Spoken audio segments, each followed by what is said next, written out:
Sabi naman ni Claire Castro, kailangan daw bahain itong Davao City para daw makita ng mga nag-iimbestiga na merong ghost project, merong flood control na sira. Nasira ang utak mo, day. Kadto ka mo tara sa mental hospital, paturok ka sang gamot. Yung mayor na si Mayor Magalong, nakakalbo ka na po. Ang tagal mo naging mayor dyan sa Baguio, nakakalbo ka na parang tanga ka rin, no? Ewan ko ano na yan sa utak mong mayor ka, nag-resign ka, nakikialam ka pa rin dyan sa mga DPWH kag ICC. Nga nakadto ka mo tara sa Davao, Way man sang ghost project dira man sa Luzon ng ghost project diri sa atong nga dira kamo nakakadto sa Davao kag ga-imbestiga kamo da. Way man sang ghost project dira sa Davao. Nga nakadto kamo da tanan. Do mga buang kamo tanan dira sa ICI kag DPWH. So, yan. At pag-uusapan din natin ngayon mga kababayan, hindi lang yan ang pag-uusapan natin ng mga fake news ng mga vlogger. Hindi na mahalaga sa atin yan kasi alam naman ng taong bayan na hindi tayo makukulong sapagkat tama at nasa katwiran ng ating mga pinaglalabang mga Pilipino. So, ayon sa tagapagsalita ng Malacanang na si Claire Castro, ay kaya daw ho walang nakitang ghost project or sira-sirang flood control project doon sa Davao kasi hindi pa daw binabaha, sabi ni Claire Castro doon sa kanyang statement. At para daw makita ng mga nag-iimbestiga doon sa Davao, yung mga sira-sirang flood control doon sa Davao ay kailangan daw hong mabaha. Kailangan daw muna mabaha yung Davao. Kailangan daw muna, sabi ni Claire Castro, bahain yung Davao. Para makita ng mga nag-iimbestiga doon sa Davao, yung mga sirang flood control doon sa Davao. Aba, mukhang kakaiba itong talented ni attorney Tita Claire Castro. No? Iba yata itong talino mo, Claire Castro, at kailangan mong ipabaha. Kaya nga ho hindi binabaha yung Davao kasi walang ghost project. Yung project nila na flood control nandun sa lupa. Ang kapal ng simento, ang kakapal ng simento, kasing kapal ng pagmumukha ni Claire Castro pati si Bongbong Marcos. Yung kapal ng simento doon sa flood control doon sa Davao. Napakakapal ng flood control ng simento doon sa Davao. Kasing kapal ng pagmumukha ng Pangulo at ng tagapagsalita niyang si Claire Castro. Ganun kakapal po yung flood control project doon sa Davao at yan yung dahilan kung bakit hindi binabaha ang Davao City. Kasi makapal po yung simentong ibinuhos nila. Sobrang kapal, kasing kapal ng muka ni Bongbong Marcos at ni Claire Castro. Ganun kakapal, mga kababayan, kaya hindi binabaha. Kaya nga sabi ni Claire Castro sa kanyang statement ay kailangan daw hong bahain ang Davao para makita ng mga nag-iimbestiga na merong silang flood control project. Unang-una sa lahat, yung mga Davaoenyo, Claire Castro, ay hindi sila takot na imbestigahan yung flood control project doon. No? Sila na nga nagsabi, pinakita na nga ng kanilang congressman na meron silang spot report doon sa lahat ng flood control na kanilang nilagay doon, sa lahat ng simento doon, nakasulat kung ilang simento ang binili at kung magkano ang presyo nun. Ilang hollow block ang naipile at magkano perang ginastos doon. Na yun, meron silang spot report. Pinakita nga ng kanilang congressman na si Pulong Duterte yung napakakapal na papel. No? Napakakapal na papel. Kaya hindi binabaha ang Davao. Unang-una sa lahat, ICI, DPWH, wag po kayo mag-imbestiga doon sa Davao kasi wala pong binabaha doon. Ang malaking problema po ng flood control na yan, kunya ng pag-uusapan, yung issue ng flood control, nandito sa Luzon. Nakakapagtaka kayong mga gunggong kayo Bakit puro kayo Davao, puro kayo Davao? Puro kayo Davao, puro kayo Davao, puro kayo Davao, Davao kayo ng Davao. Kung hindi naman Davao, Duterte kayo ng Duterte. No? Kung hindi Duterte, Davao ng Davao, Duterte ng Duterte. Gunggong ba itong nasa Congress? Gunggong ba kayong nasa DPWH? Gunggong ba kayong mga nakaupo? Mga gunggong kayo, mga bobo lang kayo siguro, no? Perpi ka mga istorya diri sa wala man kayo na ipakulong. Do mga gunggong kamo tanan dira sa loob sa House of Representative.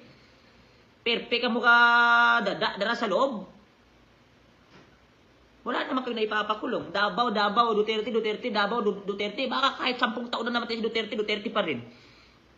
At ito pang pinakamalaking issue. Posibleng madawit daw si Andres Bonifacio sa di umano'y ghost project.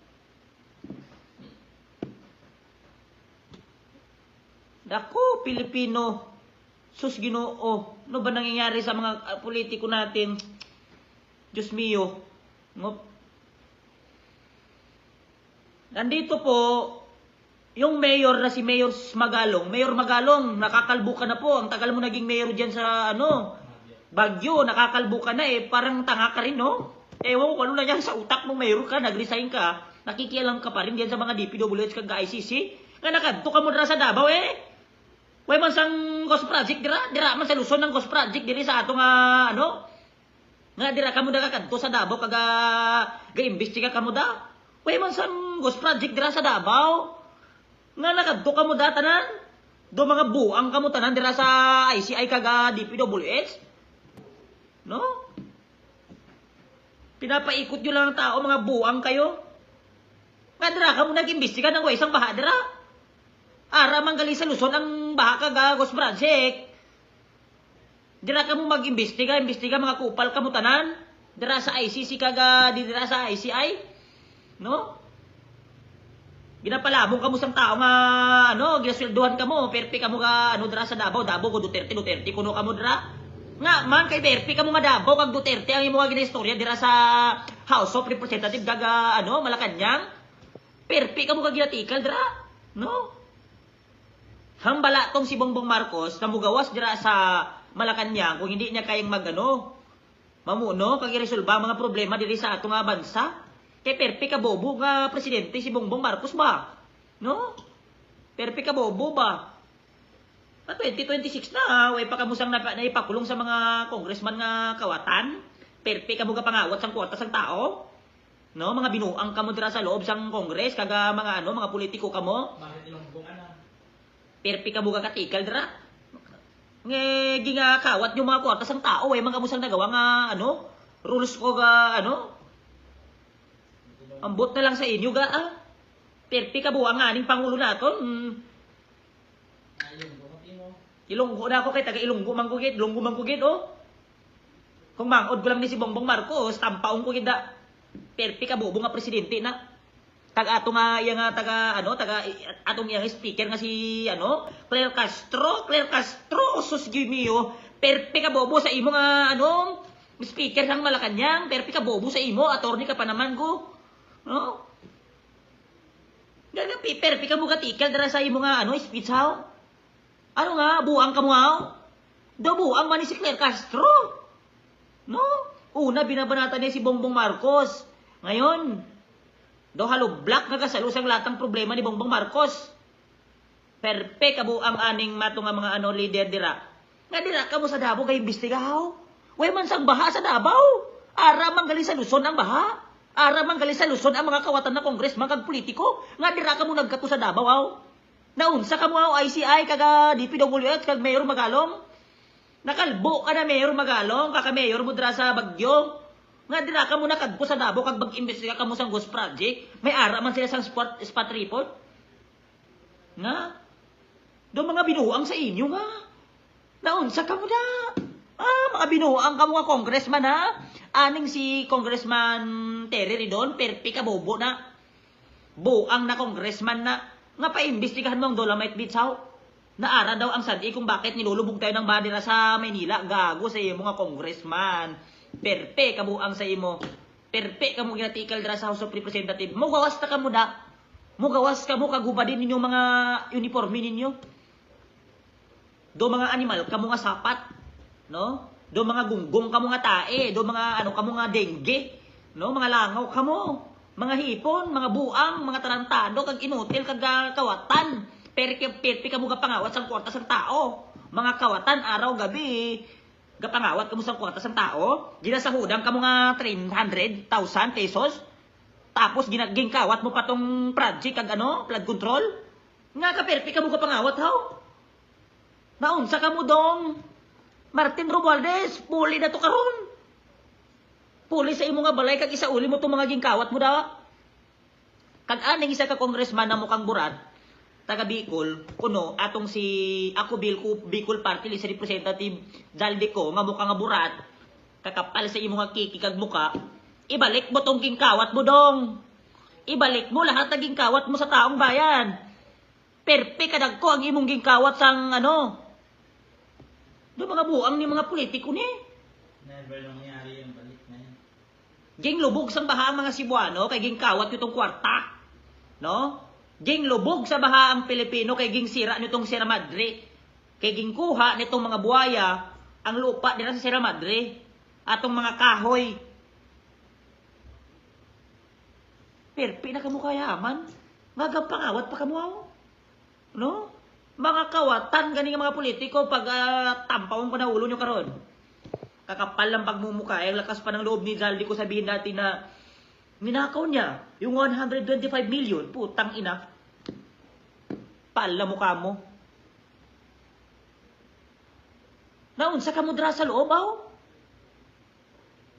Kada question sa inyo, Duterte. Kada question sa inyo, Davao. Tapos nga nakadto ka mo dira sa Davao kay mag-injection kang mag-imbestiga ka mo sa Ghost Project Flood Control pagkabobo-bobo mo ICI kag DPWH kag Mayor Magalong bobo ka mo. Mga bobo ka mo tanan, mga tanga, mga inutil. No? Ara gali sa Luzon ang Ghost Project. Ara gali sa Luzon ang mga kawatan nga kongresista kag politiko nga dira ka mo nakadtuaw. Naunsa ka mo? Ara gali ang Bulacan oh. Ging lubog sang baha kay ging kawat sa mga kongresista ang budget nga 700 billion ging kawat ang mga politiko kag kontraktor. Kay ging palamo nila sa iya nga mga anak kag pamilya. Ato mga bangkay kag sementeryo dire sa Bulacan, ato mga Bulakenyo, ato mga tao dire sa Bulacan, ging lubog sang baha. Why na? Kay ging kawat netong mga congressman kag politiko atong budget sa Bulacan. 70 billion guys ang budget dira sa Bulacan. Giging kawa tong mga politiko dira sa inyo. Eh ngayon makadto kamo dira sa City Hall kag barangay kag mga bahay sa congressman ninyo. Pagtampaon ninyo tanan. Kay mga kawatan na tanan. Mga kawatan. Ginapasahod kamo sang tao, mga politiko nga buhaya. Oh. Ginasahodan kamo sang tao, mga politiko nga buhaya ha. Nga gingkawat nyo pa tong kwarta sang flood control law. Nga man. Nga man. Naunsa man kayo nga. Naunsa ka mo ka. Naunsa ka mo nga congressman kang kawatan ka. Perpi ka mo kaya tikal dira sa loob sang congressman kuno. Congressman na magnanakaw ang gaga. Dito po sa Luzon ang Ghost Project. Dito po sa Luzon ang binabaha. Bakit dyan kayo nagpunta sa Davao, mga tanga? Dyan kayo nag-imbestiga? Sabi naman ni Claire Castro, kailangan daw bahain itong Davao City para daw makita ng mga nag-iimbestiga na merong ghost project, merong flood control na sira. Nasira ang utak mo, day. Kadto ka mo dara sa mental hospital, paturok ka sang gamot. Nasira ang imong nga utak, hindi itong flood control dara sa Davao nasira. Ang imong nga utak ang sira.